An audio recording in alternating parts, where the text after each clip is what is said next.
వెసలుబాటు గుణము లేకుండా ఇవ్వవలసిన స్థితి. ప్రథమ ఫలము అనగా మంచిదైన దానిలో నుండి మంచిది కనుగొని తీయటమే ప్రథమ ఫలము. ఈ ఫలము దేవునిని మాత్రమే గణపరచుటకు మనము వాడవలసిన స్థితి అయి ఉన్నది. ఇన్ని మిషన్లు ఉన్నాయి.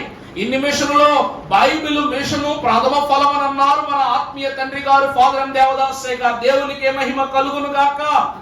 అందుకే ఎన్నో మిషన్లు ఉన్నవి కానీ సన్నిధి అనేటువంటి ప్రథమ ఫలాంతస్తును చెప్పగలిగే నాదుడు ఒకడునూ లేడు.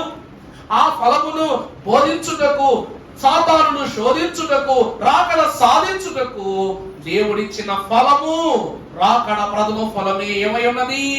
బైబిల్ మిషన్ అయి ఉన్నది. ఇంకా మీకు అర్థమయ్యేలా చెప్పాలంటే యేసుక్రీస్తు ప్రభు జనన కాలములో ఆకాశంలో ఎన్నో నక్షత్రాలు ఉన్నప్పటికీ దేవుడు తన నక్షత్రములో ప్రథమ ఫలముగా ఎంచుకున్నది తూర్పు చుక్కని. ఆకాశములో ఎన్నో మేఘములు ఉన్నప్పటికీ షకీనా మేఘమునే ప్రథమ ఫలముగా మార్చుకుని రాకడలో తీసుకుని వెళ్తున్నారు ప్రభు. ఎందరో మనుషులు ఈ లోకములో ఉన్నప్పటికీ మన రక్షణ నివారణ విషయమై తన ప్రియ కుమారుడే ప్రథమ ఫలముగా ఈ లోకానికి ఇచ్చాడు దేవుడు. దేవుడిచ్చిన ఇన్ని భాగ్యాలను బట్టి ఆయన ఇచ్చిన ప్రతి దాంట్లోనూ మనకు ఘనత ఉందా లేదా?